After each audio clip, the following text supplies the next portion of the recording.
Good afternoon. My name is Brian Graves. I'm Don's oldest son. Welcome on behalf of the entire Graves family.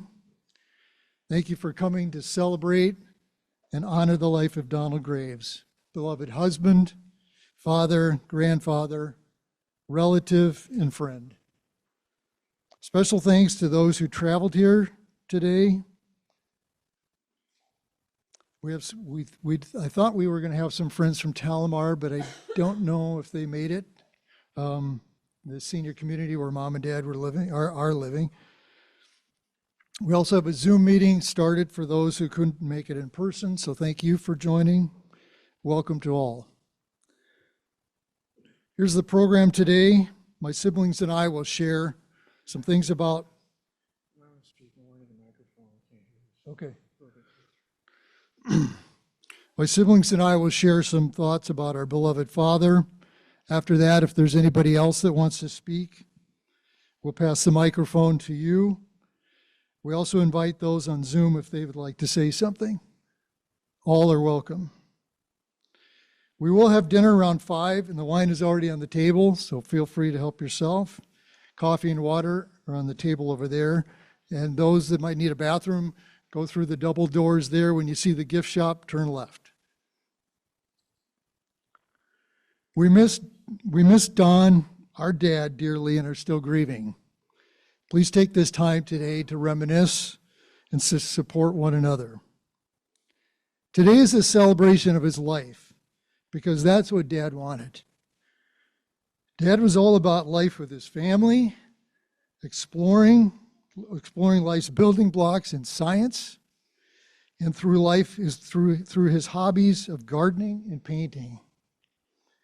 I don't think it's a coincidence that Dad passed on the longest day of the year. For Dad, a celebration includes a gathering of family, friends, good food, wine, maybe some dancing, and croquet after. As I reflected on my dad's impact on my life, two things really stood out that I wanted to share.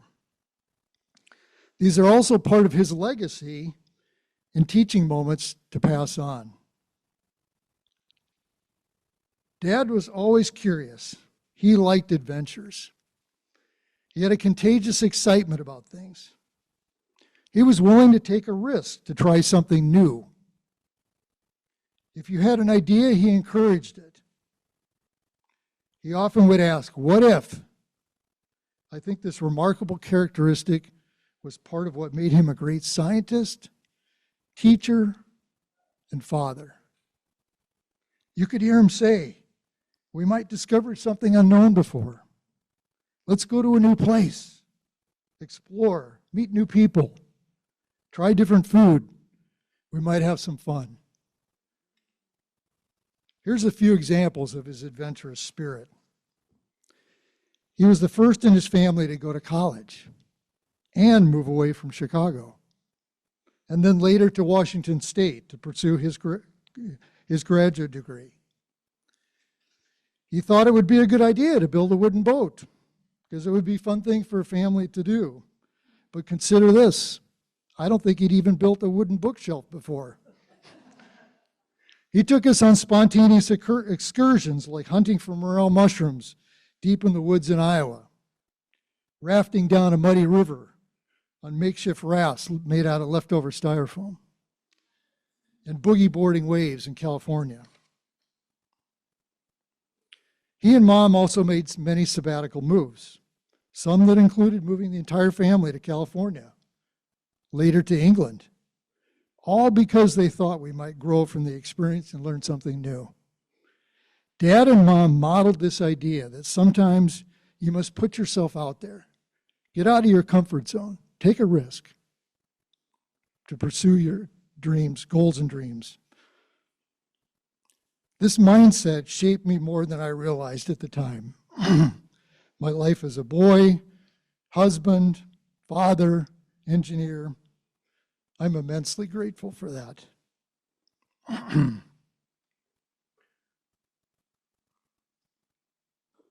Here's my second reflection about Dad. Dad was not a handyman. I was probably about 10 years old when I had my first experience with Dad the handyman. This memory takes us back to the garage on our old house on Beetle Drive in Iowa. Dad was trying to fix the lawnmower that wouldn't run, and I was immensely curious about what he was doing. I was that nerdy kid fascinated by machines. I could tell Dad was struggling based on the look on his face, and there were several parts still lying on the floor. So as a curious onlooking kid would do, I asked him, "Why won't it start, Dad?" He stood up and exclaimed, "There's too damn many parts in it. That's what's wrong." Next, he threw a rag on the ground and walked away. Wow, I was taken back. I had not heard my dad swear like that or get that upset before. Yeah. Yes, Dad was not your handyman father, but recall he did build a wooden boat. The truth is he could fix things if he wanted to, but his interests were often elsewhere. Here's how it impacted me. He noticed my interest in mechanical things and machines. He freely let me use his tools to work on things before I probably should have. The house, lawnmowers, cars, bikes. I'm sure I lost many of his tools, screwed up a few things too, but he willingly encouraged my interest by letting me try. I would recall he'd bring home old broken equipment from the lab where he worked for me to tinker with. He bought me a 2-volume book set called The Way Things Work. I'm sure I finished that in less than a week. Later, we built a ham radio together. So even though his interest lied with other things, he saw this interest in me and nurtured it. This had a big impact on me in my career to be an engineer, but also my confidence as a person that I could try and maybe learn and figure things out. We all had teachers in our lives that had a big impact on us, but we probably didn't know it at the time. Our dad was one of those amazing teachers. And as I said earlier in my message, today is a reflection, but also a teaching moment from Dad. So remember and honor Don, Dad, with these legacy lessons. 1, to achieve your goals and dreams, you might have to get out of your comfort zone. Put yourself out there. Take a risk. Get excited. 2, encourage learning. Encourage learning. Be a teacher or advocate for someone else's interests, such as friends, spouses, children, and others. Thank you. Lee's up next.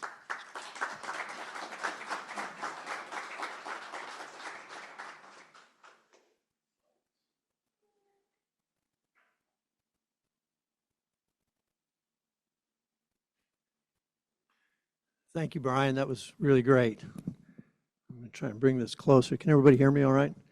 I was going to say, I've given a lot of talks in my career, none that have been more intimidating to me than this. And it's because for as long as I can remember, my father was my role model.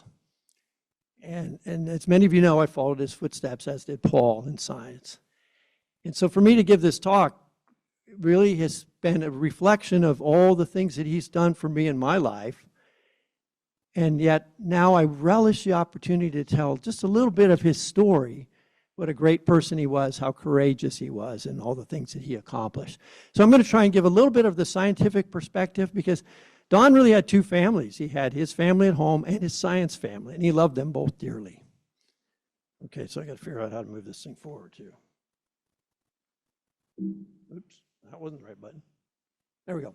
So let me start in the early days, and Brian sort of alluded to this a little bit, in that Don chose a path that was not selected for him. His parents wanted him to stay in Chicago, marry a nice Polish girl, and keep working at the paint factory. But instead, he had bigger ambitions. He said, I'm going to go to University of Illinois and study chemistry.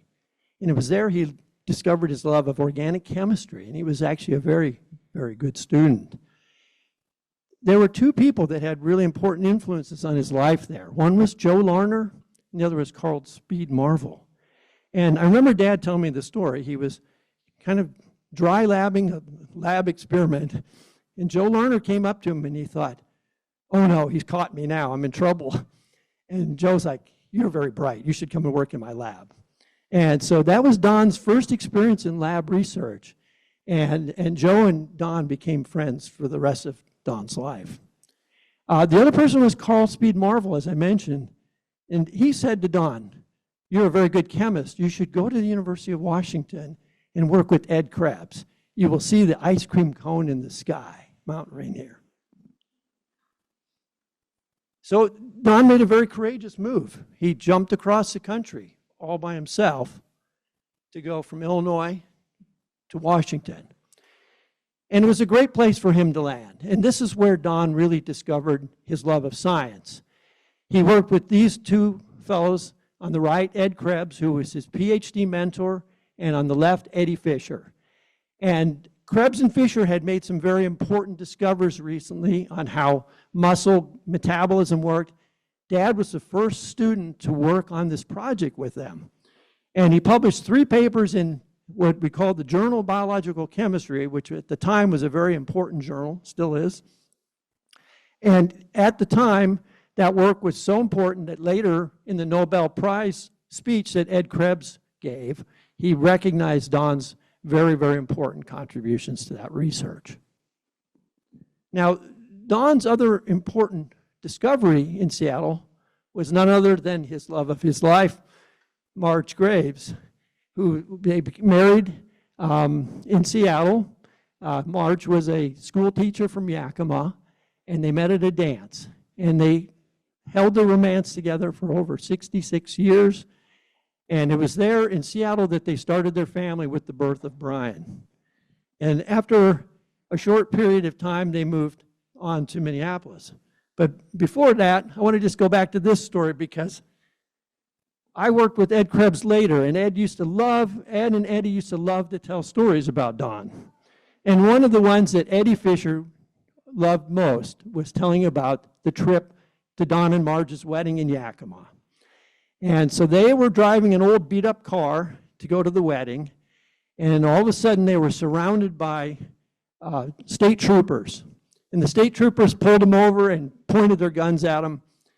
And Ed Krebs was noted to have said, gee, officer, I didn't think I was going that fast. Well, it turned out they were mistaken for convicts that had escaped from the prison. And so Eddie Fisher would tell the story over and over. Did I ever tell you the story about Don and Marge's wedding? And they really were good friends. They stayed friends for the rest of their lives. Oops, sorry. So after a short period of time working with Paul Boyer at the University of Minnesota, Paul Boyer also won the Nobel Prize, Don moved to Iowa State to start his own lab. And it was here he started his lab from the ground up, literally. He worked in the basement of Gilman Hall where the floors were dirt, and it was he and Jerry Wong and a couple others that got this lab started. And what they were studying is a process shown on the right, which is now considered textbook.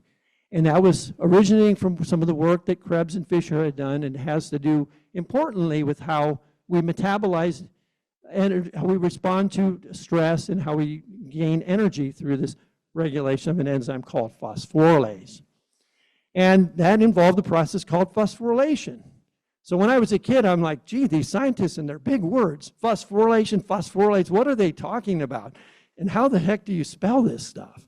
So it took me many years to figure this out. But Don did extremely well there, and eventually rose up out of the basement and became the chair of one of the best biochemistry departments in the nation. Now, like I said, Don loved to study this enzyme phosphorylase. And here's a picture of him with some of his students up in the left corner. He spent a lot of time teaching. He loved teaching. And I remember specifically some of the fun projects on phosphorylase when they were studying phosphorylase in lobster, because the claws were not used for the experiments, only the tails. And so we would take the claws and we'd boil them up in the lab and eat them, which probably isn't considered appropriate now. And not surprising, Don won a number of awards, very prestigious awards for his work. He was the first person to ever to receive the NIH Career Development Award for any research at Iowa State. He was a distinguished professor. He won multiple awards for his teaching.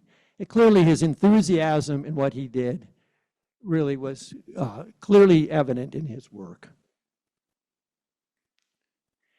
Now, after 39 years at Iowa State, Don and Marge decided to retire to Santa Barbara. And I'm not sure retire is the right word because I don't think either one of them slowed down much. But they had 20 years there. And Don worked at the University of California, Santa Barbara with a fellow named John Liu, and they worked on studying some of the properties of cinnamon. And this was something that Don and one of his former students had discovered, was that there are very interesting properties of compounds in cinnamon that could potentially help people with diabetes or with Alzheimer's. And so he was very passionate about this work because of the idea that it might help people. And he, to the end of his career, continued to work on trying to understand how cinnamon could be used in medicine. But besides all the papers, and Don published many papers, had many grants, won many awards, as I said, it was the students that Don valued the most. And I apologize for not having more pictures of all the students that he had. A few of the notable ones, of course, are Jerry Wong, his very first student, Bob Seelock, one of his first undergrads, and Curtis Harper in the middle, one of his first master's students. And then, of course, Jerry Carlson, Fred, Louisa, and of course, Chris Cable, who's here today. Don had a huge family of students, so many of whom he had very close relationships to the day that he died. And generations of students followed, very large labs. And I remember enjoying meeting many of these people through different stages in my career. Cheryl Bartleson and Scott Key and a few others who did so much nice work, just to mention a few people that were really part of Dad's lab. And in addition to all his students, Don built a cadre of people from across the globe, some of the most prominent scientists in the world. And shown as just a few of the people that he considered good friends, that he worked with. And I was fortunate enough to meet many of these people at scientific meetings when we'd go there together. And you could tell the amount of respect that people showed for Dad in terms of the creativity of his science, his generosity, and his kindness to others. So I want to switch gears now because that was all pretty serious. You know, I have a few recollections of my dad in the lab because I started working in the lab when I was about 14, and I think Brian was alongside me somewhere, washing glassware. So we started at the very bottom, and I just want to talk about a few things that I remember from working next to Dad in the lab. First of all, there was some yelling. There were Yan and Jerry and other people, there was some yelling going on. He was yelling at them, and I soon learned that the more he yelled at someone, the more he liked them. And it was all in fun. It was the way he teased them, and he got them to, you know, kind of do some experiments and things, and that was a lot of fun. There were some water fights, and usually those were, I think I blame him on Brian, because he probably started them, but we end up spraying each other while we were washing dishes, and then Dad would come in and there'd be more yelling. He's like, "You idiots, what are you doing?" It's spraying water all over the place. I learned from watching Dad in action that he really loved his students. They worked hard, but they had a lot of fun. They had a ping pong table down the hall. They would go down there and play, and they had all sorts of games that they would kind of goof around in between experiments, but they really worked hard, and they had such passion that he was able to inspire in them. And that adds to, he created an environment where creativity was welcomed. And I remember he used to show me on phosphorylates, look at this. This right here might be really important in regulating. And I was like, okay, whatever, Dad. I mean, I'm sure you're right. And then lastly, Brian might remember this. What the hell is a mole, and how do I use this damn slide ruler? He kept trying to explain this concept of moles to me, and I'm like, all I can think about are the ones in the yard. And what is this? Why can't we get a calculator? Well, eventually they got a calculator. This was before calculators. Oh, so one other thing I want to say, though, was there were the phosphorylase assays. And this was something that obviously led to some yelling of Dad at me, was we had to pipette a small amount of liquid into these tubes in a very short period of time. Dad wanted it on 20-second intervals.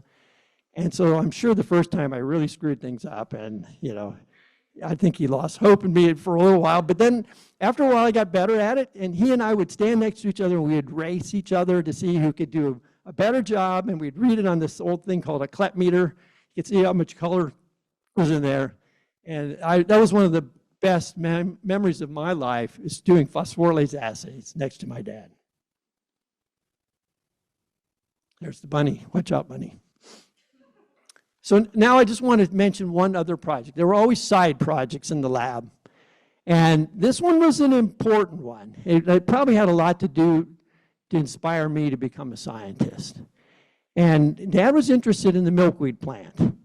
But I'm not really sure what inspired him to add acid to milkweed fibers, but he did. And the result was quite interesting. We got this bright yellow liquid. And Dad was very excited about this. Oh, there's a chromophore in there, he'd say. It has to be something that's very unusual. And so he went ahead and he purified the compound, the molecule.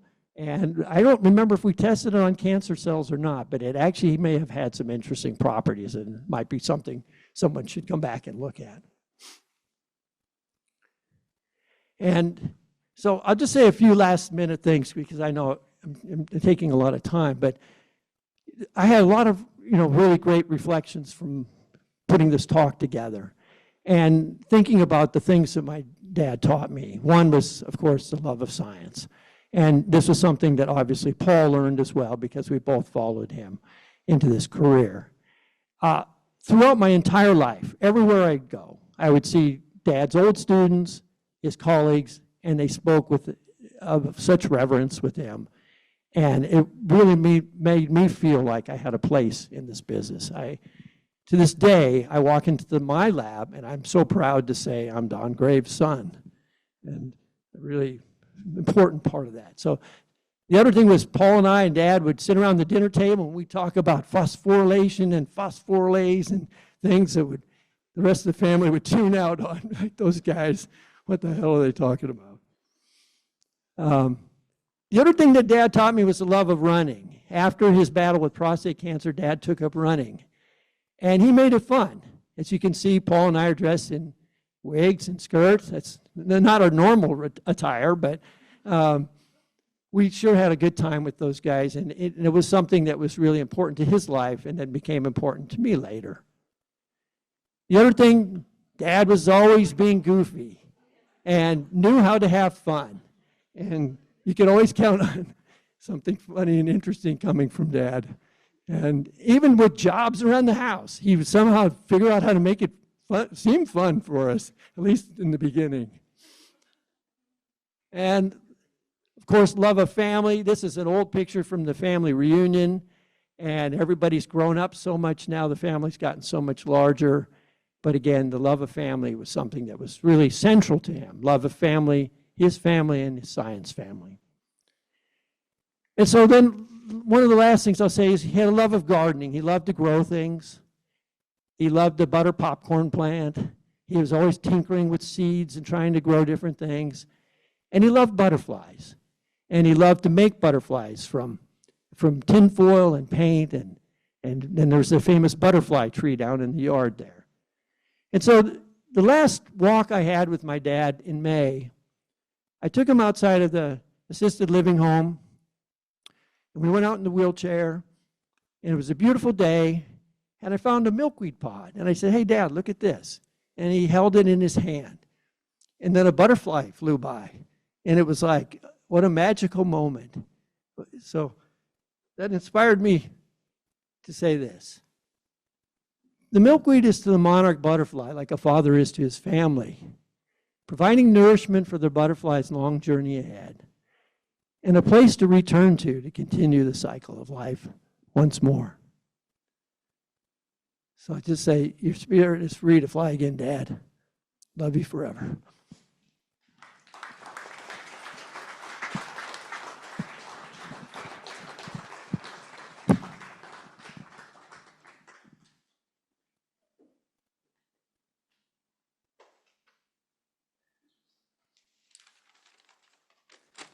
Good afternoon. I'm Steve. I'm the middle son. So look, I'm usually the trouble one. No, I'm the non-scientist one as well, but I did hear about phosphorylation several times. I'd come home from college and here's Paul and Lee and Dad talking about it. I'm like, what the hell are they talking about? And I'd go in there and I'd say, okay, guys, when you're done and you come back to Earth, I'll have a beer with you. So, but I could tell they were super passionate and it's so cool. So I'm glad that you could share this beautiful science piece of their life because it was so important. I was in the lab a few times, but then I drew no interest, and so I wasn't there much. But I could tell you guys truly had a real interest for it, and that's so special. So, Dad, we miss you. We love you. All of us here were touched by him in so many different great ways. And I wasn't originally going to talk, but I said, I got to say something. So I was thinking about him, and there's some traits about him that I think we'll all agree, especially when you walk around and look at these photos. Probably the very first one that I didn't even add on this list is his smile. That smile that he has is just so infectious, and just look at, you can just see it here. Every single picture, he's got this amazing smile. And that was probably one, well, maybe not there, but anyway. But anyway, so here's some of the traits that I think, and I think you'll all agree, that are Don Graves. Number one, infectious enthusiasm. I had to look that up. What does that actually mean? So I'm going to read it to you. Describes a level of excitement and an energy that spreads quickly to others in inspiring and motivating them. It's the kind of enthusiasm that can uplift a group, make a project more enjoyable, and create a positive atmosphere. He was pretty good at that, just like you said with jobs. He'd get us going and trick us into doing jobs, like changing the storm windows. Oh my God. That was, an event for the whole family.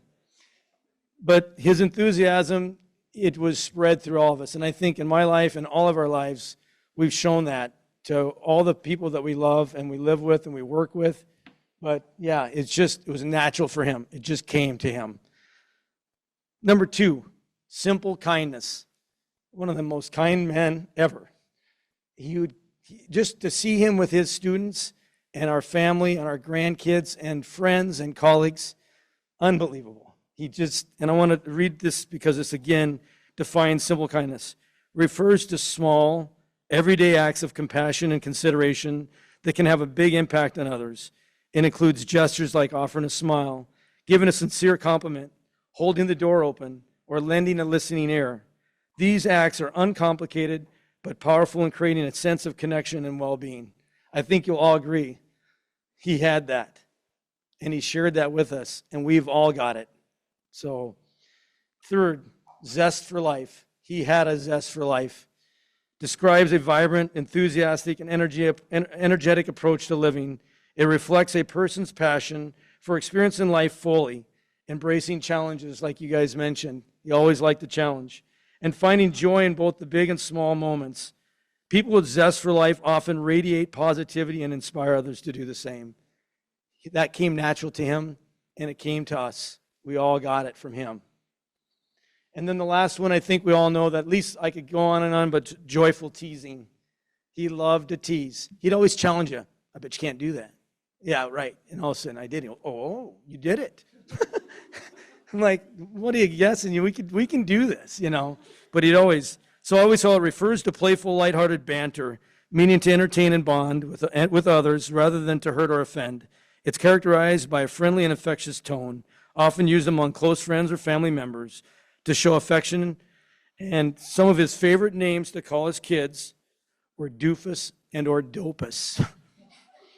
But when you were called those names, you knew you were truly loved by him. So we miss you, but he was an amazing man and father, colleague, husband, grandfather, great-grandfather. So thanks for coming. It's just again, a celebration of his life. Thank you.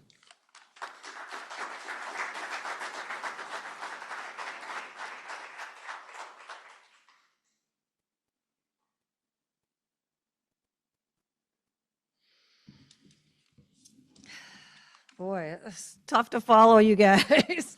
Thank you, Brian, Lee, and Steve. Okay, so we're celebrating Dad today. Obviously, everybody knows he loved music, especially our folks at Talamore here. He was named by Bob up front here, Dancing Dawn.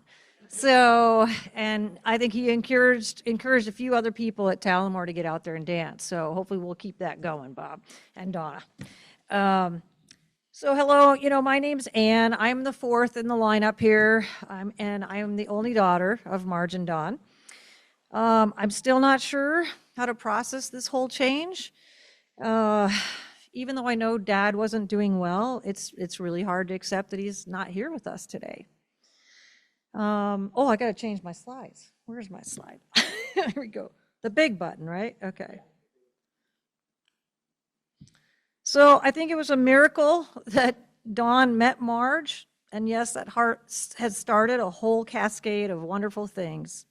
They were married in 1958, which Dawn described as the happiest day in his life. His priority was clearly family. Here he is with his 5 children.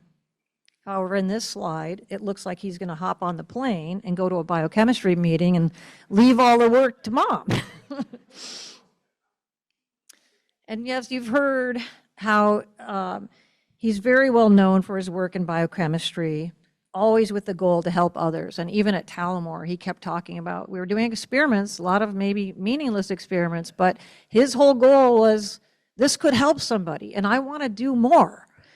But even though that was his area thrust, to me, he was Dad. And I will remember him for so many things, but mainly the support and encouragement he gave me over the years. In these slides, you can see that Dad was always ready to listen to the grandkids and play with them. He did not hesitate to get down on the ground and play with them. You can see this little leopard over there. It was a famous leopard in Santa Barbara, and there was some button on it, made it roar or something, and it just kind of freaked out the grandkids. It was one of those fun things, but he'd always find something like that. And he made it special. The grandkids loved going to Santa Barbara. Actually, they'd go anywhere he was, right? Ames, but because he made it fun. And for the same things I've heard from Brian and Lee and Steve, how he encouraged creativity. But he made us feel just, I don't know, very, very special. So one of the things, Dad learned to express his creativity with painting, and he loved showing the grandkids how to do this. These are my 2 kids here. And I know Hannah was just painting like last night, the night before. She's got a painting on the back table there, a picture of some flowers Dad planted from seed. He was really, really happy about how he could get these seeds to grow. And he encouraged her to paint that. And I would think it was a leftover painting that you brought back with you from California. And she just cranked it out. So if you want to take a look at her artwork back there, she was just very sad the other night because she said, I want to show it to him. I want to show him my other work. Let's see here. Okay, so there was one most memorable time I want to share with you because Dad was really, really silly. He arranged a special day for us and the kids. He had acquired several boxes, again on the painting theme, large boxes like from stoves or refrigerators, and he had them all there when we arrived. So he said, we're going to paint these boxes. I'm like, what? What are we doing? So he's like, oh, we're going to do this little story. So we're going to have, the 3 houses the 3 little pigs lived in. So, one's going to be the straw house, one's going to be the stick house, and then, of course, you got to have the brick house. So it took us like all morning to paint these houses, and we weren't really sure what was going on or why we were doing it, but we thought, okay, this is good. Kids were loving it. But after lunch, Dad came out, and he was dressed as a big bad wolf. And he even had a tail and everything. I was just like, holy moly. So we acted out the whole thing, and we even had a big pot in the brick house, because that's where the wolf ends up, So, but it's just a great example of some of the silly things he would pull off and get us involved in, and just, again, encouraging our own creativity. So I think just him being silly was one of the things I will always remember. In fact, one of the days at Talamore not too long ago, I was talking about some job I'm working on for some consulting thing, and I was quite animated, and he just looked at me and he goes, "You are so silly," he said. I thought, well, if I am, I got it from you. So we made many trips to Santa Barbara, obviously Ames as well, but I had lived in Cleveland and I moved back to Minnesota thinking, this is going to be great. I'm only 3.5 hours. I can run home over the weekend because they were still down there in Ames. My first trip to Ames, they sprung this, "Hey, we're moving to California." And I'm like, what? So I'm like, okay. So we did, as many trips as I could to Ames, but obviously Santa Barbara became their home for like the last 25 years. So a lot of trips there, and every single time we came to the airport, whether it was LA or Santa Barbara, they got there early and they were at the bottom of the escalator waiting to see us. We come down with our luggage and they're just waving. You're like, whoa, it's like the best greeting ever. You know, you always just felt so welcome.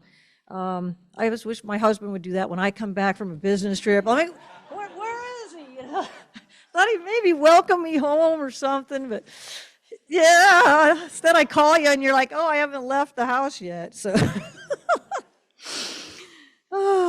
anyway, so in California, there were so many fun things, and that was because both mom and dad made it that way. Lots of outings, but always the beach. And he'd get out there, that's dad boogie boarding with Nick. And the water sometimes was really cold, really cold. And they would just keep going. It didn't matter if the kids wanted to be out there, he was out there. And luckily, on some days, you could warm up by getting buried in the sand. So we like that. All right. Well, finally, I think it would be a shame not to mention Dad's special garage in California. And I know Hallie's not here yet, right, Lee? Still trying to get here.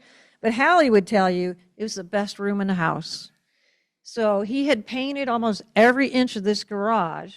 He had a special floor put in, but the painting around was his whole life story, starting from, Chicago days to when he met Marge, to having his kids, all the grandkids. You can see him surfing on the door.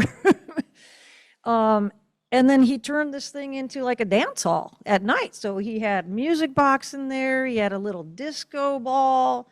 So every time we went out there, he's like, let's get some wine and then let's go get some music on and dance. So it was really, really wonderful. And I know Paul's going to talk a little bit more. He might even have the same picture in there. But so many special times. And that's what I'm going to remember about Dad, because some of the other things have been pretty tough. So, but yeah, he was a very special father, and thank you all for being here. So.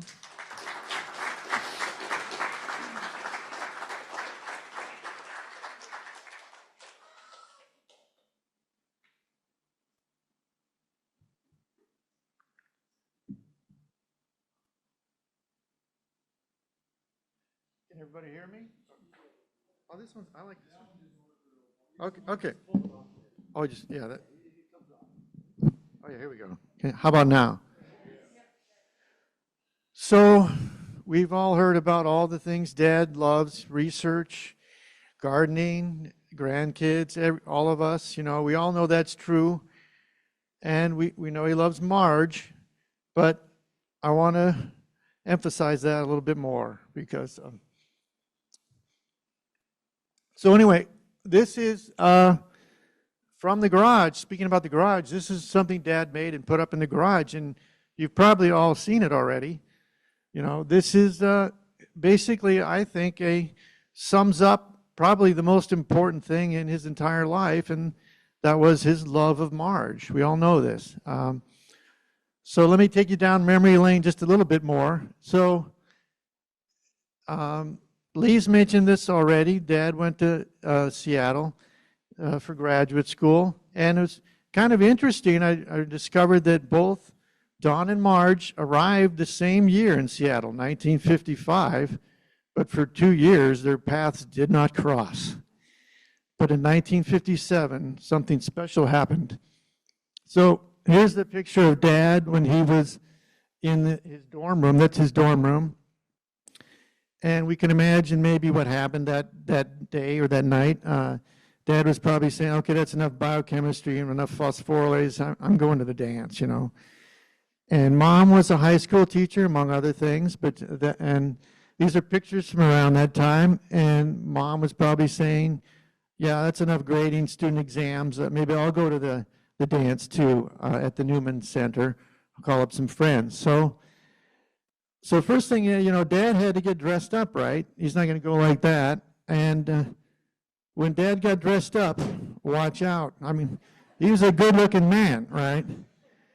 Very sharp-dressed, good-looking man. And we also know that Mom probably looked fantastic as well. I don't have pictures from this time period, obviously, but we do have a picture of Mom from that time or maybe a little earlier.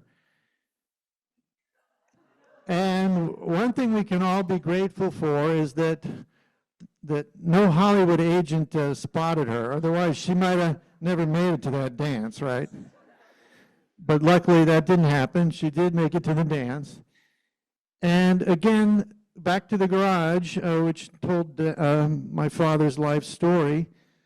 He depicted this momentous occasion in the garage. And you can see here it says, Marge and Don meet, our first dance, University of Washington Newman Center, 1957. And later, many years later, in a letter he wrote to her on their anniversary, he recapped the event and said, I saw you standing by the piano, how pretty you looked, and what a nice dancer I found. And this really began their courtship. So they went on a lot more dances, and they had a lot of adventures too. They went hiking, they went on a boat trip, they went roller skating, a lot of different things. And we don't know exactly what time of year this was, but probably it was in the spring. And by the fall, they were engaged. So that happened pretty quick. And then, as Ann said, they were married in February of the following year, 1958. So not that long of an engagement. And again, Dad said that was the happiest day of his life. And you all know this story. He's told us this story hundreds of times. He was so excited on his wedding day that when I asked him, do you take this Marge to be your wife? He just yelled, I do. You know, he yelled it out so that everybody in the church could hear it. You know, he was so excited. And I think one of us asked him too, you know, why did you get married in February? That's kind of an odd month. You could have waited till the summer. And he said, we were in love. You know, we knew we were right for each other. So why not get married?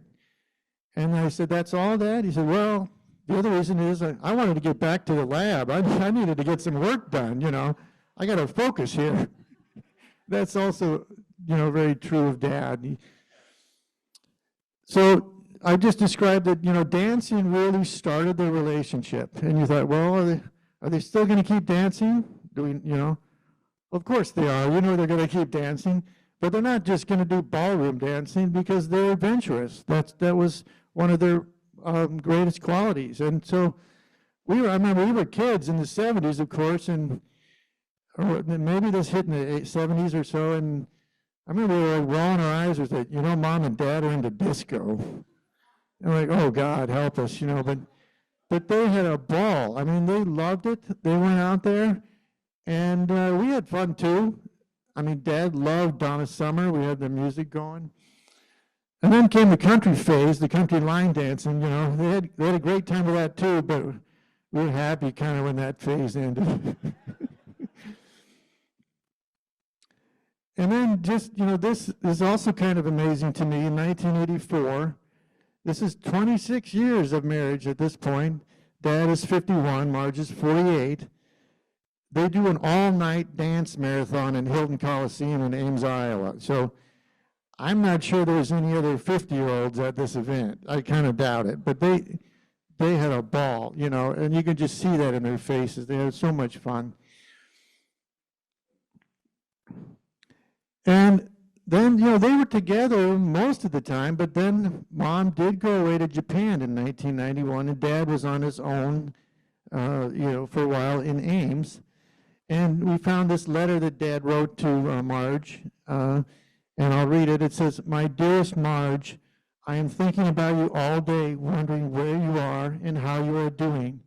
I miss you terribly. We have been married 33 years, and I can't believe the excitement I feel. You make me so happy. I'm so pleased I can tell the children how much we are in love."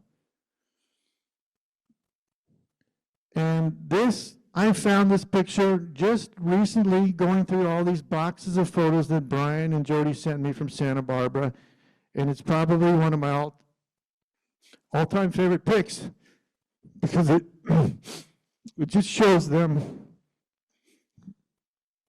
Anyway, it's a great pic because it's, they're not posing, right? Somebody just took the picture.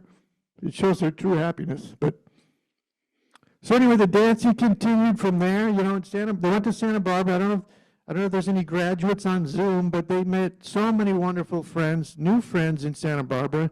Again, with their adventurous spirit, they did all kinds of new fun activities. They went dancing there, of course. This is when they were dancing at a winery. And then, of course, dancing in the garage, as Ann mentioned, that a lot of fun there.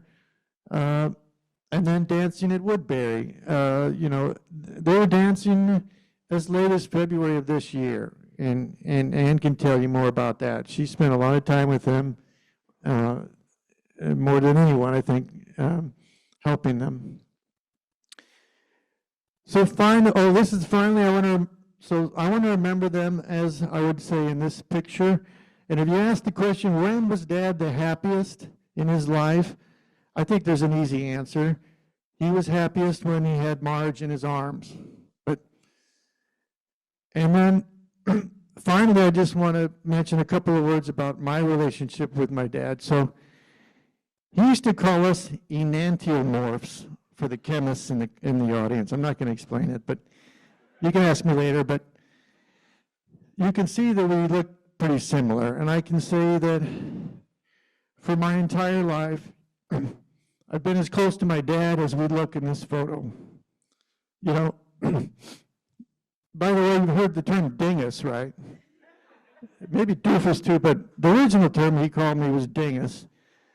Probably because, I would do jobs with him and I would mess up all the time or say something stupid. But those jobs that we did together, it kind of started off rough in the morning. Dad was getting grumpy. He called me lazy loaf too because I would never get out of bed when I was a teenager. I would just sleep until noon. He said, "Get up, lazy loaf. We got jobs." So that went on. But when we did all those jobs through all those years, we got closer and closer, And then when the jobs were over, we would have lunch, ice cream, and then watch a movie, And we shared this love of movies together. So there were so many things that we liked that we were similar about. He became my tennis partner, my running partner. He got me to run. I wasn't going to run. I was just going to stay in bed. He said, "We're going on a 5K or something or whatever." So we did that. We did marathons together, and so he's been everything to me. He's been my teacher, my scientific mentor. He's the one that said, "Go work for Peter Roach." Just a wonderful human being that made my career a happy one. And so there's nothing more I can say that, he's just a fantastic father. I loved him so much, and I'm going to miss him terribly. Thank you.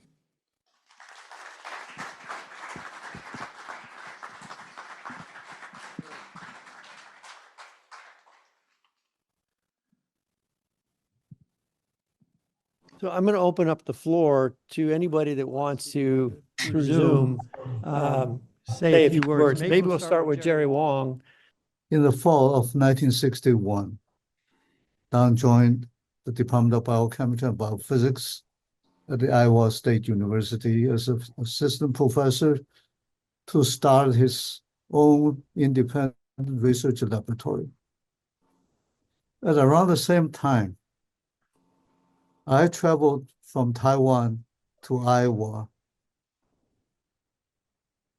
to enter into the Iowa State University to do my graduate studies.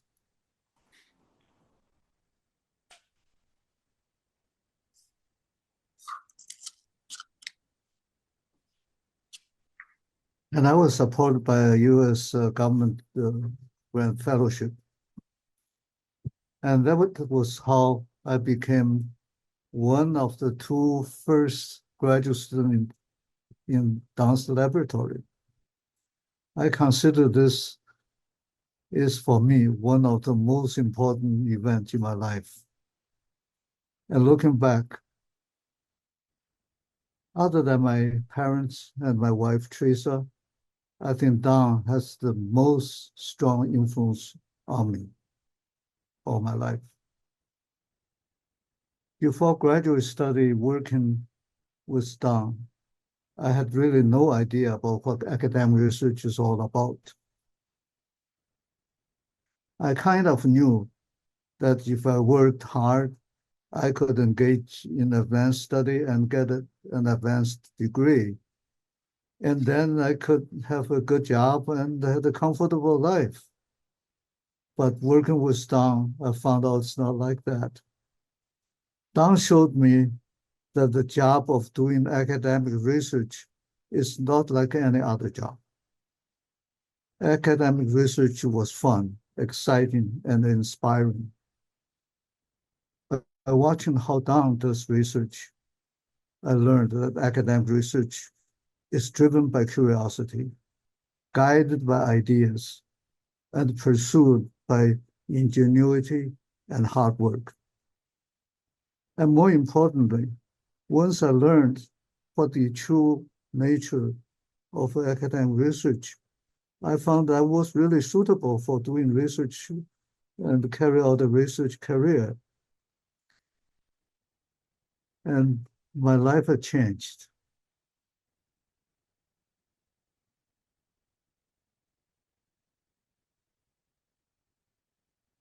And from then on,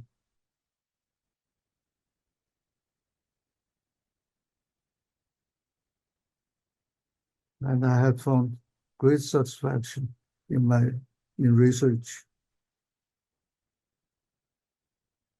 For my thesis work, Don asked me to look into the relationship of subunit structure and phosphorylation. And the research topic has a lot to do with protein-protein interaction and the biology of protein-protein interaction. And that led me into this area of research. And when I look back over my whole life's research career, I found that almost everything I did has something to do with protein-protein interaction. It almost seemed to me that I had continued my research all my life on the subject that Don has assigned me as a graduate student. But much more I could say about how Don affected me and how Don helped me to shape my research career. But there are much even more that I could say about Don, many other memories that I have treasured. I remember the first time I saw Don was on the second day after I arrived in Ames. And I was in the general office of the department and waiting to see the chairman. And while I was waiting, a young man ran out of the head's office. And then I got in. And in there, I was told my supervisor for my program was going to be Dr. Donald Graves. And he just stepped out of the office. I didn't remember I saw a professor come out of the office. It just didn't occur to me that the young man out of the office was Dr. Graves. Until several hours later, I saw the young man again. And I was with a second-year postdoctoral student, Evan Choi. And Evan told me and pointed to the young man, and that was Dr. Graves.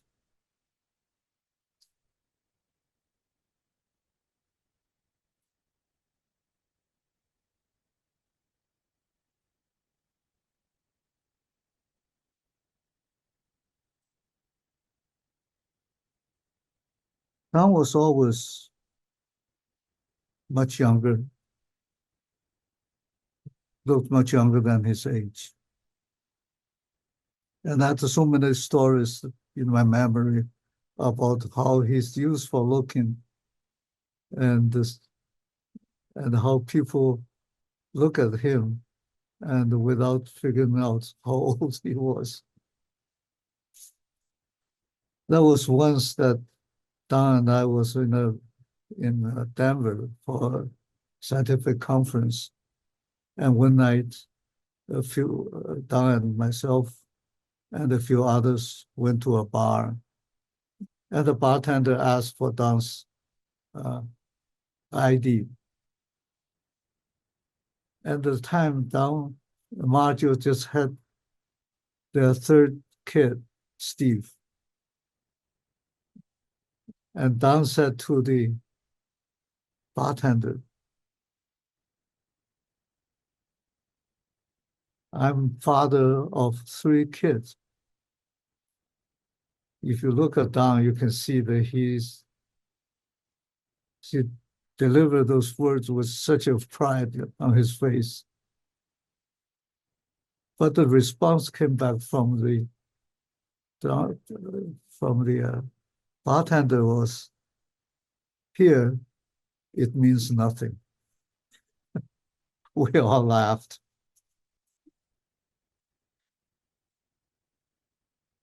Well, there's so many memories about Don, about his age, his look.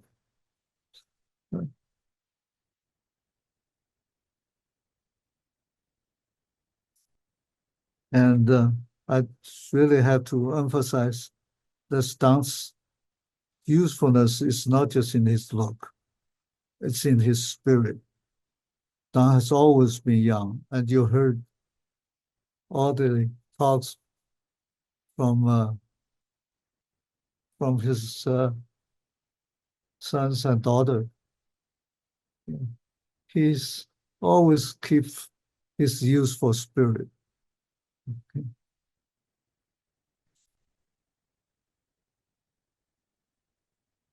Well, I can have many more stories about this aspect of Don, but I would like to end this by saying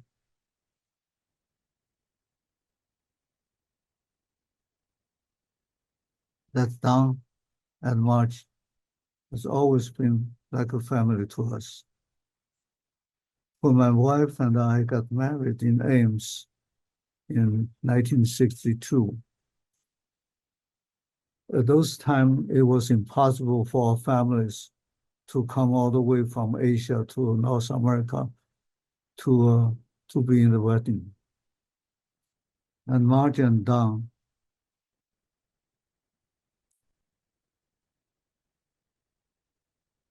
stepped in to help us the wedding. And they had made the arrangement of wedding so nice, and I would never forget what they had done for us. And most importantly, Don gave my wife Teresa away to me at our wedding. And I promised Don I will take good care of Teresa, which I've continued to do for the last 62 years. I know how much his family means to him. Okay, yeah, not any less than how much my family means to us, to me and Teresa. Marge, Brian, Lee, and Paul, we love you.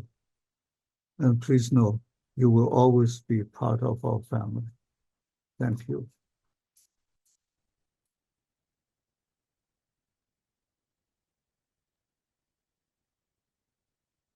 Thank you, Jerry, for those comments. Could we have anyone else on Zoom land that wants to speak?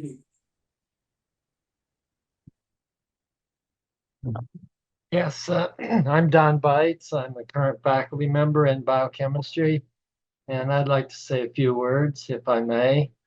Um, I have to say, the first time I met Don, he made me feel so welcomed into the Department of Biochemistry. We're just coming out of graduate school, and he made me feel very welcomed in the department and made me feel very important. And I appreciate that very much. I still remember it. His colleagues in the department uh, appreciated him very much. They had great respect for him. Eventually, the colleagues had voted him to be our chair. He was a chair for 3 years plus. I don't know, maybe more. I'm not sure. But anyway, I remember that he was happy doing the chair work, but then he was very happy to get back into the lab and focus more on research and teaching. I have to share one little story, and I don't know, I may have some of it wrong, but some of your children talked about Don like to play games and so forth. I remember him telling me about how the Graves family decided they wanted to have a different animal for Thanksgiving than a turkey, so they located a goose in Gilbert, and they put the goose in their station wagon, and then they all looked at each other and said, "How are we going to kill it?" So they decided to go to Don's lab, got up into the lab, and then they decided that they'd use ether to kill the turkey, and then they proceeded to kill it and get the feathers off. And I remember they took it home, and Marge roasted it up nicely and prepared a nice Thanksgiving meal. And I don't remember, Don tells me one of the boys, Lee, maybe it was you, bit into the goose and said, "Yuck, it tastes like ether." And then it turned out that nobody would eat that goose. And that particular Thanksgiving, the Graves family had hot dogs as their main course for their Thanksgiving meal. Anyway, bottom line is Don had great enthusiasm for science, great enthusiasm for being around each other, and his enthusiasm was so contagious. I just loved to be around Don Graves and his wife, Marge. Fun to have conversations with them. They were so enthusiastic about life. Don, I'll miss you. Thank you very much.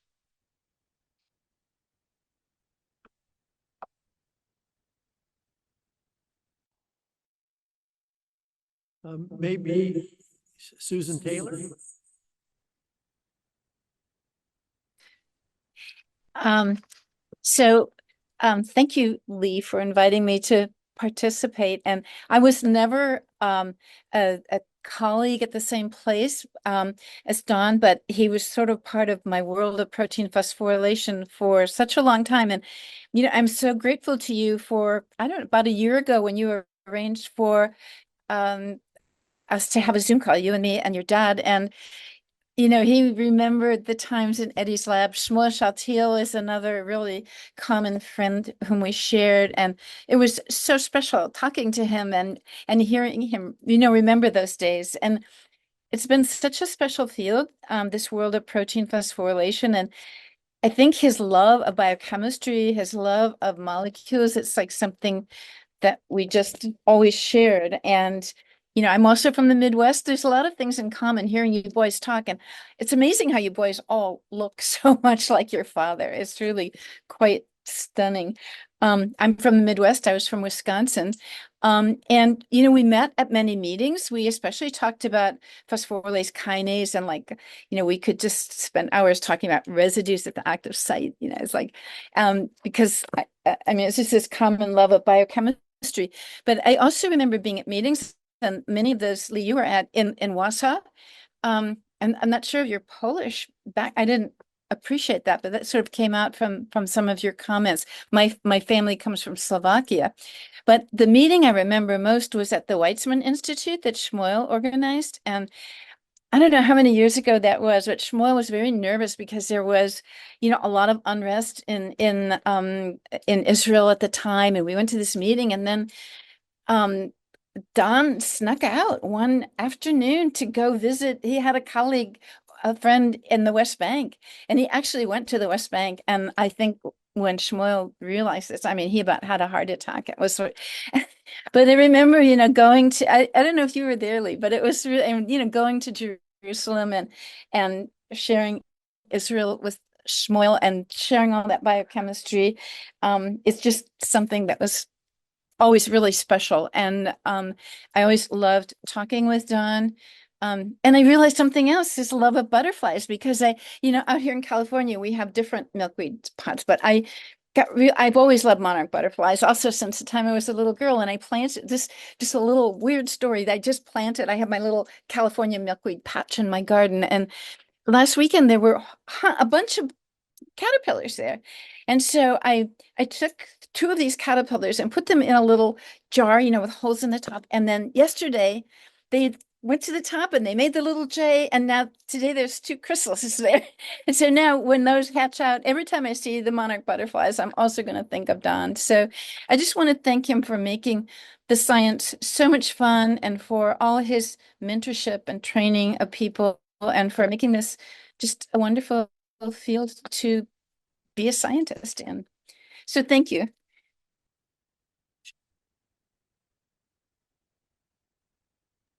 Thank you. Sorry, thank you. That was really wonderful.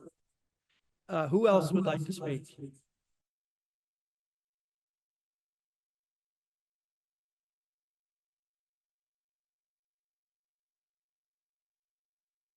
I know Leanne Lee. Sorry, Leanne Lee was going to say something.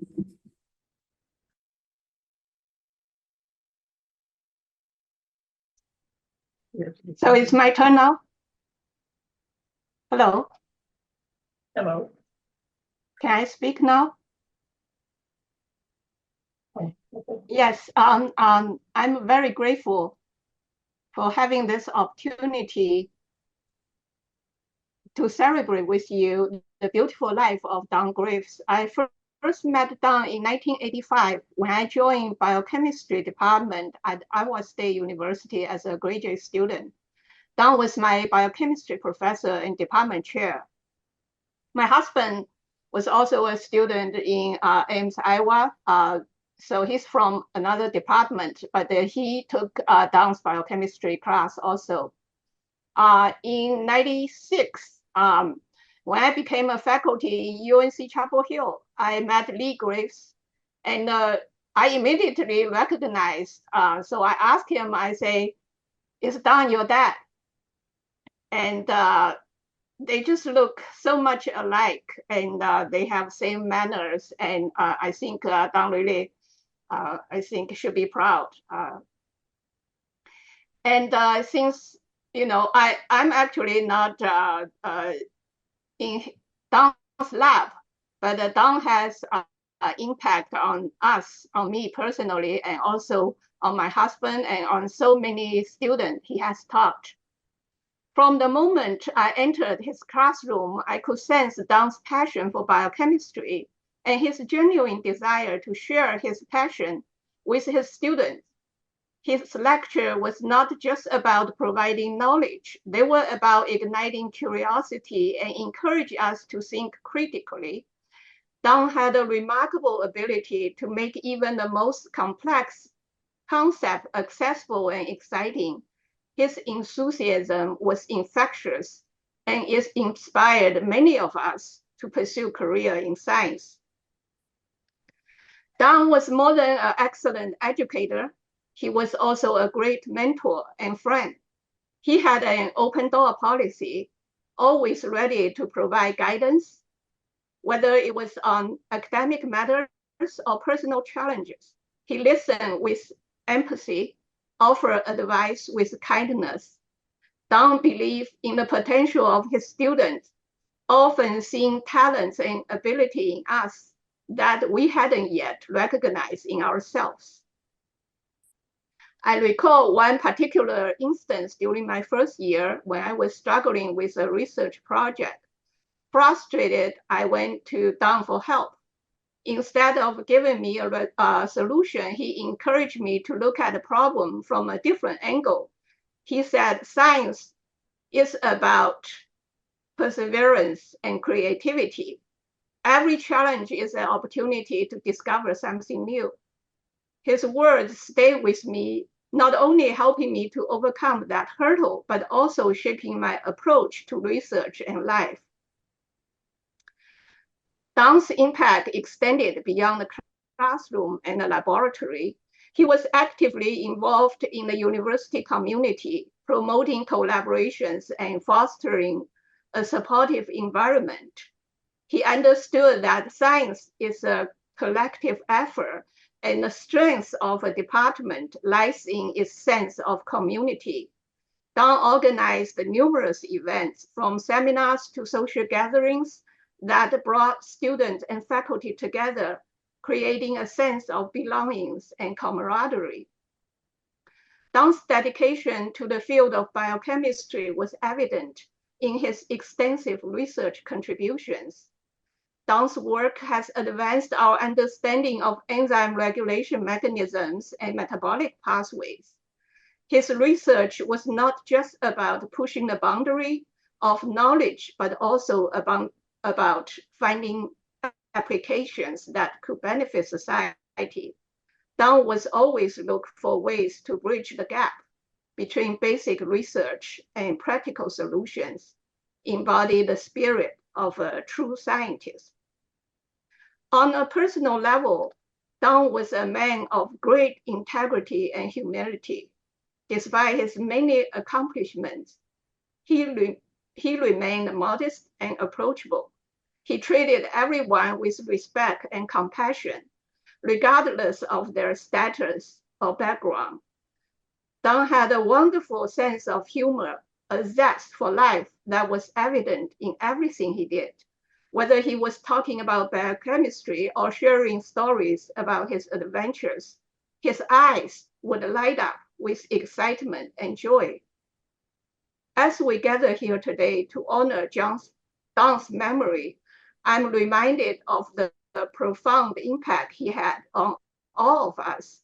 His legacy lives on in the countless students he taught, the colleagues he collaborated with, and the scientific advancements he contributed to.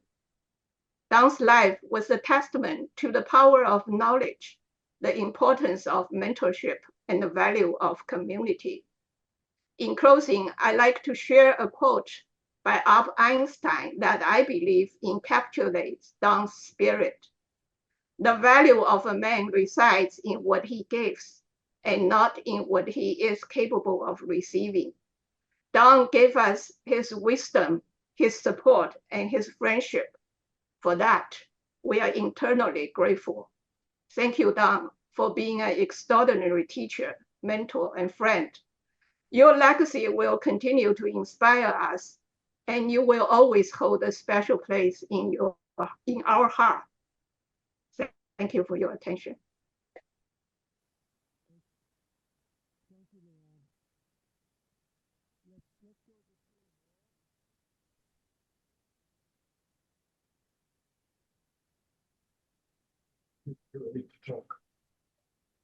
Hello, I'm Ellen Lilly, and we met the Graves in Santa Barbara with our possibly met actually in Newcomers, but where we really got to know each other were in graduates of the Newcomers. And just wanted to make one comment that made our friendship extremely valuable. We had, Marge and Don and I, and my husband, would work together often on different events. But at the 10th anniversary of the graduates, something came apart. And Marge and I were not really communicating. Don noticed something was wrong and stepped in to save her friendship and promote it. And from then on, we were extremely close for many years, getting together for Christmas dinners and just anytime. For a long time, more recently, I would try to call and I wouldn't get an answer. So Bob and I would just get in the car and drive over and say hi. And it was always, we're always welcome and we're always so grateful for their friendship. Thank you.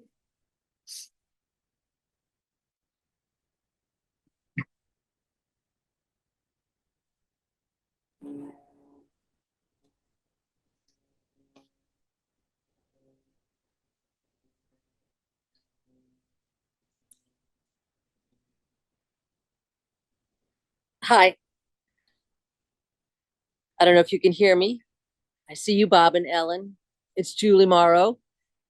Like Bob and Ellen, I knew Marge and Don from newcomers and graduates, and I'm ever so thankful to them because we had one of our newcomers meeting, and one of the scientists who was in the photos, Natasha Livanova from Russia, was visiting them. And so they brought her along to the meeting and introduced me. And I said, "Oh, nice to meet you." And then we went back to the meeting. And then a couple days later, we found out my husband was going to take a new job in Russia where Natasha lived. And so Don and Marge, being wonderful people, said, "Would you like Natasha's information so you'll have someone you know over there?" I said, "That would be lovely." And they said, "I bet you forget what she looks like." I said, "Yes, I do." So they gave me a picture of Natasha with Boopsie, the cat they had taken, so I would remember what she looked like. So I struck up a good friendship with Natasha, and then she led me to other good girlfriend, Valentina Markusova, who's also another scientist. So I hold both your parents dear in my heart. They were both wonderful people. Thank you. I'm Andy. I'm the eldest son of the eldest son, I guess. Thank you for this. I just want to start off by saying I loved my grandpa. Amazing times. I've been having a lot of waves of emotion the last couple of weeks going through all of this and thinking what he meant to me, the experiences we had, etc.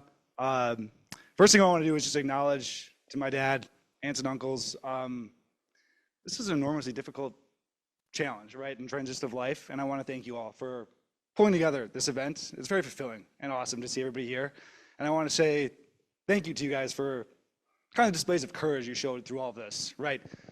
Individually being impacted so much, but coming together, solidarity and love to pull this off. It's very meaningful, and all the photos we have here, it's amazing. You know, like I said, waves of emotion is going to come and go. I really just want to say a few things quick. You know, Grandpa impacted me, you know, personally on a bunch of different levels. A lot of the things have been mentioned before, so I'm not going to go into too many stories. But, you know, in myself, I feel this like kind of similar insatiable sense of adventure, desire, want to share good food, great wine with the ones that I love most, extend my friendship and my kindness to others. These are all things that I learned from Grandpa. These are also all things I learned from my dad and from all my fabulous aunts and uncles, also moms and dads. So thank you for carrying that weight. You know, we had Grandpa, we have it from you, and now we get to pass it on. It's amazing to be part of that, and I'm grateful to be part of that as well, and to have some of these, you know, unique traits and things that, again, you all have mentioned so far that I see in myself that I get to exercise every single day. One of the things too, I think it's kind of funny. We've, you know, I'm part of a generation of the Graves family that doesn't have a whole lot of science nerds or business people in it, but I am part of the generation of artists, dancers, extremely creative people, and it just goes to show how wide that net Grandpa cast is. You know, we have such a diverse array of skill sets and things that we see in ourselves and acknowledge in others that, you know, is largely due to his influence, and it's so cool to be able to be part of that. I don't really know how like the dancing thing skipped a generation. It didn't really percolate down immediately to the sons and daughters here, but there's some fabulous dancers in the cousins, so I'll just say that. I would say, you know, again, I've been thinking it's been complicated thinking about all the things and how I feel about this, and you know, I'm sure there's gonna be times where I'm sitting at home by myself crying. I encourage all of my cousins, etc., to be mindful of what Grandpa brought to you and what you want to, you know, wear in your chest as a badge moving forward, because I know I will. Again, I'm grateful for the things that he instilled in me that I get to display every day for myself, but for others. The last thing I'm going to say then too, it's been mentioned a couple times, doofus, dopus, dingus. I will never forget the first time I heard Grandpa call Uncle Paul a dingus. I think I was like 7 or 8. I was being indoctrinated into my first grandpa job day at the house in Iowa. The oldest, right? Eldest of the eldest. There's no way I was going to avoid it. It was always meant to happen. We were cutting down branches or something like that in an old tree. And Paul broke one, dropped one, and it almost hit Grandpa. And at the top of his lungs, he's like, "What are you doing, you dingus?" And ever since then, it's been in my brain forever. I use that word to this day. People are like, "What's a dingus?" I don't know. It's what my grandpa called us. So to all of you guys, my family members, aunts, uncles, cousins, generations that are here, to the newest generations, Natalie, Anna, Maria, soon to be, love you all. To all of you beautiful dinguses, thank you. I love my grandpa.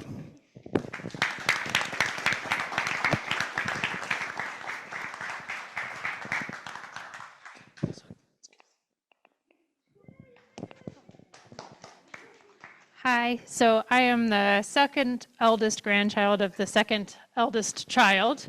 So my name is Anna. The thing I really think about my grandfather was his just incredible enthusiasm for life that just spilled out to everyone around him. It was impossible for it not to be infectious. Obviously, we heard he was enthusiastic about science and art and dessert. And just all things. I had a real blessing of being able to stay with them out in California for a period of time. And each night we got to enjoy great wine and hear him tell amazing stories. And just each story, he brought such passion to how he told, because he had so much excitement about everything.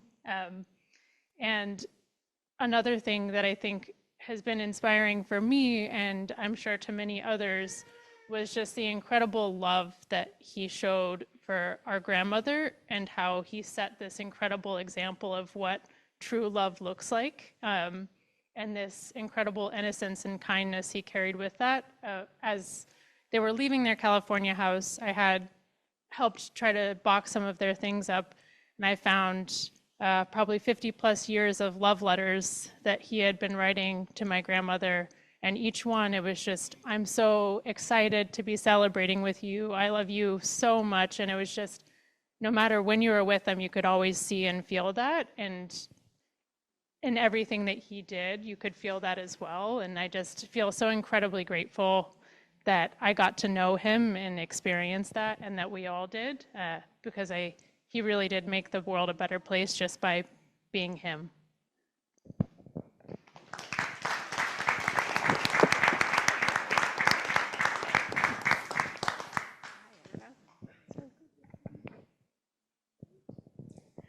Hi, can you hear me? Okay. I have a weak voice, so I have to use a good microphone. I'm Mary Ann Dickey. I'm Marge's sister. Oh, there's Bernie and Linda White. Hi. And so Don was my brother-in-law. And so, of course, I knew him since 1958 when they got married. And so we had years of getting to know him. And all the qualities that you mentioned, he had and we experienced. But I'll tell you two quick stories. One is my husband and I had a beach house on the Oregon coast for 40 years, and we had family reunions about every 3 years. And that's how I got to meet and know some of the nieces and nephews, thankfully. But big crowds need a lot of food. So, and of course, being from Iowa, they brought a lot of corn. So here was a whole bushel full of corn. And Don, being playful as always, put us into pairs. He said, get a partner, and we're going to shuck the corn, and we'll see who the winner is. And so within about 5 or 10 minutes, all this corn was shucked. What a clever way, you know, that was Don. The other story, I don't think the kids even know, but Marge and Don came to visit us in Portland one time, and the Street of Dreams was on, you know, the big, they show all the new homes. And so, of course, it was a dress up, and it was champagne and high hors d'oeuvres and all that. So we had to dress up. Well, Don didn't have any dress slacks. I don't know why, but so Gordon said, well, you can borrow one of mine. Well, of course, Gordon was about 2 sizes bigger. So we got out the safety pins and the staples, and we put together a pair of dress pants for Don, hoping they wouldn't fall off as we walked through the houses. And so, but he said, well, it'll show. And I said, no, we're going to put the jacket on, and you know, it'll cover most everything.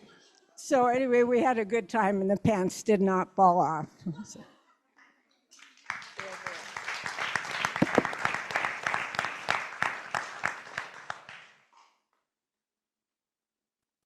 Anyone else like this? Oh, there's Bernie. Hey, Bernie, so nice to see you. Okay, I think I can, is it on? Can you hear me? Okay, I think I can do this. So I joined the department in 1968, and I had an office in Gilman Hall. Who was any of you around in the early 70s besides Louisa?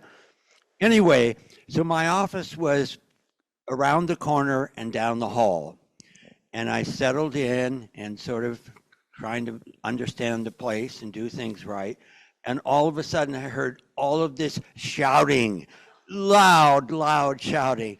And I charged out of my office to see what had happened, who had fallen, what in the world had happened. Then I went back in because nobody else came out. And it took me 2 months before I settled in and realized it was just a normal day in the Graves lab, everything. And secondly, and I'll be quiet, but another thing that you mentioned, we lived very close to Moore Park, and in Moore Park, there were lots of milkweeds. And so Don encouraged me to pick the milkweed pods and bring them back to the lab. So I would be walking in Moore Park, finding milkweeds and snapping off the pods. And many people asked me, why are you doing that? What is this for?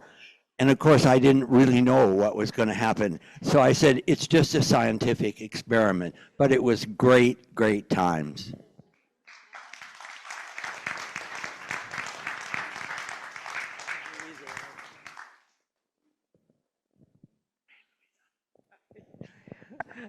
My name is Louisa Tabatabai. I graduated with my PhD, I think was 48 years ago. I approached Don that many years ago, and I already had 2 years under my belt, but I didn't like the lab where I was. And I went to Don and I said, if you don't take me as your grad student, I'm going to quit grad school. And he said, oh, you can't do that. I already had passed 6 out of 8 CUMEs. And he said, you're welcome to the lab. I'll figure it out.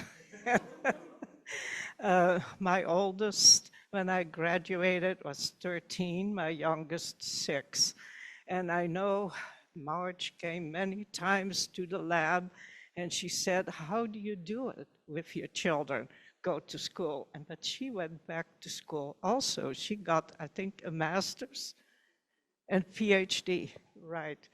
And so, but anyway, on my, maybe the first couple of weeks in the lab, Don said, you're in charge of the peptide synthesizer that he had just gotten in his lab probably the year before, and it was across from my desk. He said, you got to learn this. That's going to be your project. You're going to synthesize peptides and do the kinetic enzymology on phosphorylase kinase. And I said, sure. But he said, not just the peptides, you also have to make phosphorylase kinase from rabbits. And I said, sure, I'll do that. So, as you can imagine, to isolate phosphorylase kinase from rabbit muscle was quite a big deal. Along with, who helped me was Jerry Carlson at the time. And so we did lots and lots of preps. I'm not going to go into detail what the Nembutal rod was, but I changed the system in this lab. I said, no more Nembutal rod. We're going to inject muscle relaxant and then the fatal dose of the anesthetic. Anyway, we changed the procedure of the Nembutal rod. And then what I remember too, many exams, of course, came up. And I think he found me studying for an exam at 8 in the morning, because he would come by, we had to be there at 8. And he would come by everybody's desk and he asked me, what are you doing? I said, well, I am studying. No way, put those books away. You work from early morning to at least 5 o'clock. You can study on your own time. So, okay, will do. So he was very work-oriented, but himself, he had his own lab bench also. So, and actually that's one of the ideas that I took with me: work hard, play hard, and make your students work. There is no studying during the day. You just work, work, work, and get those publications out. But the play part, what my family still remembers, are all the softball games across the creek, down the right in whatever the park was called. My family loved it because, of course, I had young children, so could play with other kids. And another memorable occasion was when we took the day off and we went to Oxarben, to the horse races. That was quite, I don't know who remembers that. But, so the work hard, play hard, paid off. Thank you.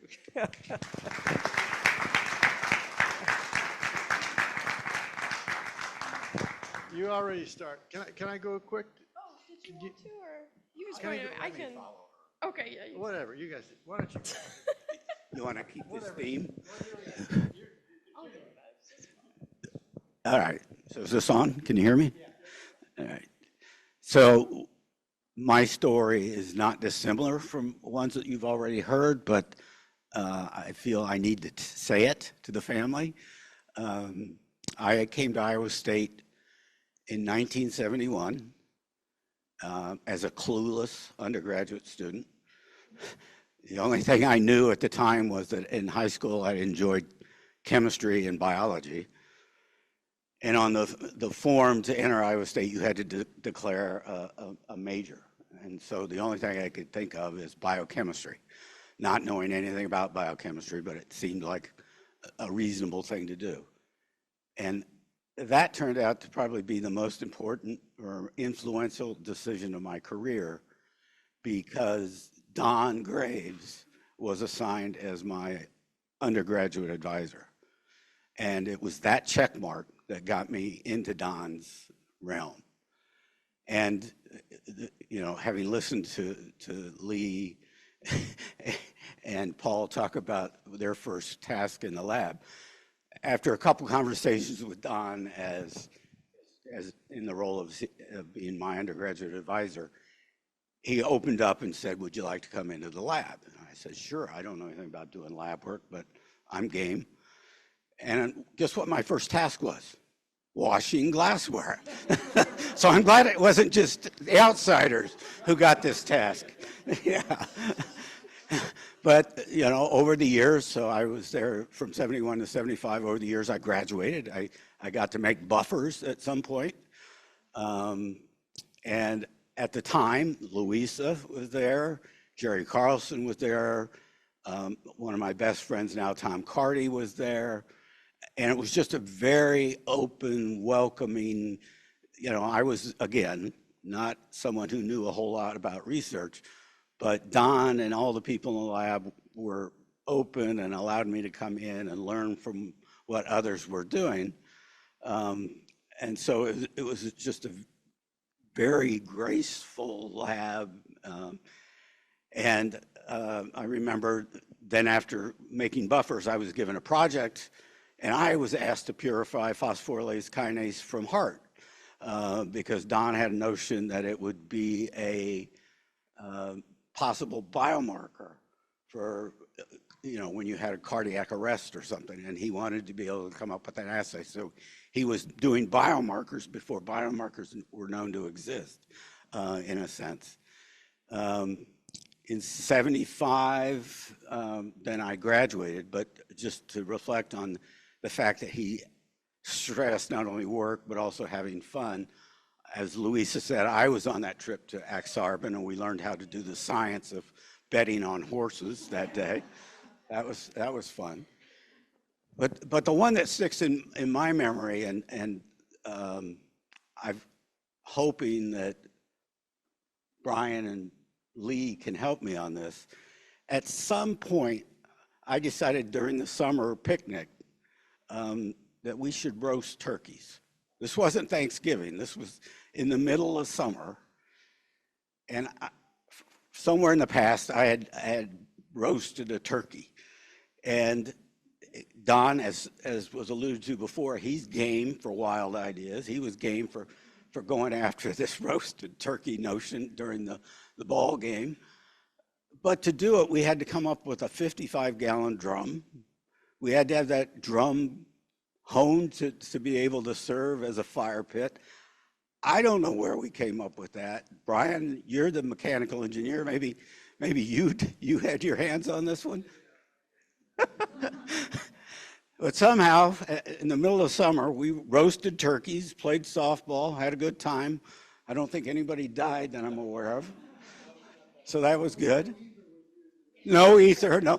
Although what was in the drum before we put the turkey could be a little dicey. And then, so in 1975, then I graduated, and it was time to go to graduate school. And of course, where did I go to graduate school? Well, of course, I went to the University of Washington and joined the biochemistry department because that's what Don had done. So I followed Don to the biochem department there. And originally, I did think that I was going to work with Eddie Fisher, but after doing some rotations, things changed. But it was just very gratifying to follow in Don's footsteps and go to graduate school where he had gone.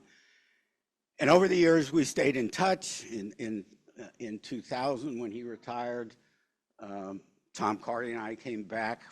Tom and I were both working now at Pfizer in Connecticut, and we came back for the retirement party, I think, that was held in Ames around 2000.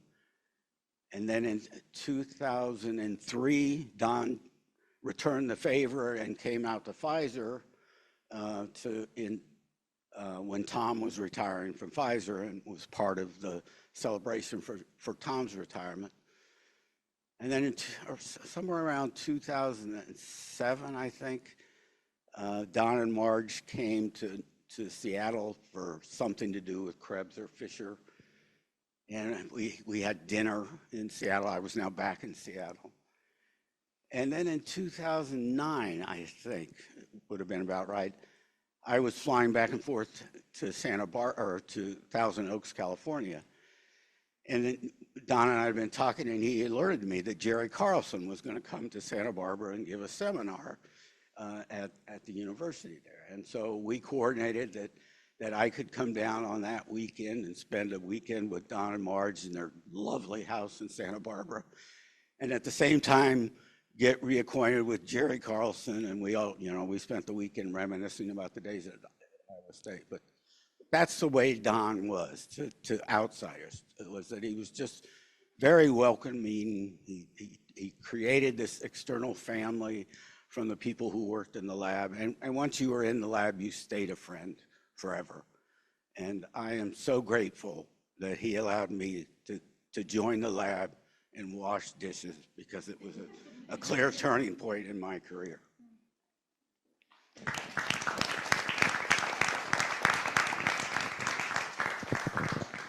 So I don't have too much to say, but I still wanted to say some things regardless. I worked with my mom and my friend here on the slideshow, and it was just really nice to kind of look through these memories as I was setting everything up.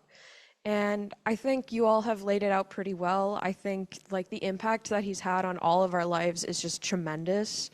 Like even thinking back to all of these memories, like he's kindled so many passions within like the other, like the grandkids, my cousins, right? Like he's just always there to encourage what you're passionate about doing.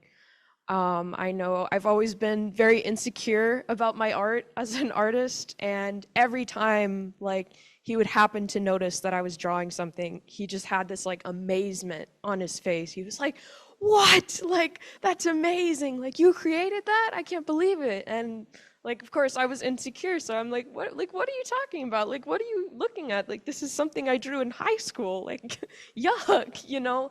And it's just so interesting. It makes you feel so special as like maybe this thing you didn't think was so amazing, but it is to him, and that just makes you feel incredible as a person. And I think he made countless people just feel like that, like family members, students, in all sorts of fields, science, family, and etc., right? Everyone just was special.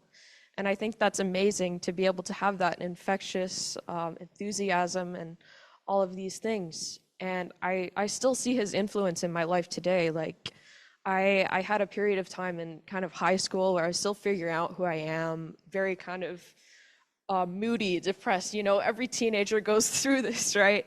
And I think as I've come out older, I've kind of refound my excitement and just whimsy for life. And I see a lot of that coming from him and all these memories that I had as a kid. And it's just like, I'll go outside and I'll pick flowers and I'll think of my grandpa, or I'll go outside and I'll find all these amazing animals and I'll think of my grandpa as well, just because he encouraged all these behaviors. And I just think that's incredible to be able to do that. Thank you.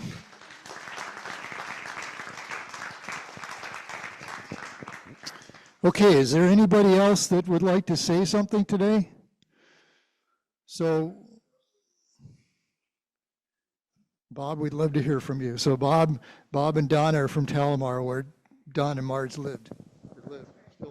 Thank you. I can't talk about anything about business that he did before he came to Talamar. But I have an accent. I'm sorry, but sometimes my girlfriend Donna here has a hard time understanding me. But anyway, get to what I wanted to talk about is that Don. I named him Dancing Don because when he would come up to our happy hours every Friday, the biggest smile I ever saw was on his wife, Marge, and on him, getting out there and cutting a rug and whatever. They really could cut a rug, I tell you what. I really enjoyed it, whatever. But one of the things that when I was one of the first 6 people that ever moved into Talamar, and I don't know exactly when Marge and Don moved in, but I used to tell him everything else. My name's Bob. You can spell it any way you want to, okay? And what have you. I was elected to governor there and what have you, because I helped people all the time and everything else. But I got Don to help me plant some plants and whatever one year and what have you. We planted plants in the regular building, and then we planted some in the memory section and what have you. And so the next year I went to Don, I said, "You gonna help me out?" And he said, "Oh yeah, I'll help you out, no problem, whatever." But when I went to the next to see him the next day, he said, "I quit." I said, what do you mean you quit? You hadn't even started. And whatever. He said, he just laughed and he said, I can't do it and whatever. I'm going to have to pass, Bob, and whatever. But I just wanted to share those little things with you and whatever. But they were very, very close friends of mine during that time, whatever. I know a couple of the brothers, and I know Ann real well and her husband, whatever. And so they were caring people for Don and what have you, as much as I loved him too. So thank you very much. Thank you for those kind words, Don. Those of you that have been to Talamar know that Don is kind of the face of Talamar. He's often there in the lobby with his dog or Donna. Such a warm, welcoming person that he is. So thank you for sharing those special words. So today we heard, many different stories, many different ways that Dad, Don affected our lives. And for each of us, it's maybe a little bit different, and his legacy can be remembered by those memories. But I think what's important today is to honor Don and to continue those things that were meaningful to us in our interaction with other people. Like we said, he is all about life, discovering life, trying to figure out life and how these molecules work together, but living with such vibrancy and carrying things on till his last days. So thank you again for coming today. I think it would be fitting to raise a glass of wine and have a toast to him. I don't think there's any one particular thing to toast. Like I said, it's personal, it's meaningful, it's what all the different things that he meant to you. So whether it be water or wine, please grab a glass. We'll have a toast. After this, we will have some food. I know they're going to be bringing the food out in a few minutes, so please take the time to socialize and take some time to look at the pictures. But again, thank you all for coming. So here's to Don Graves and all that he didn't touch their lives. Cheers, Don. Thank you.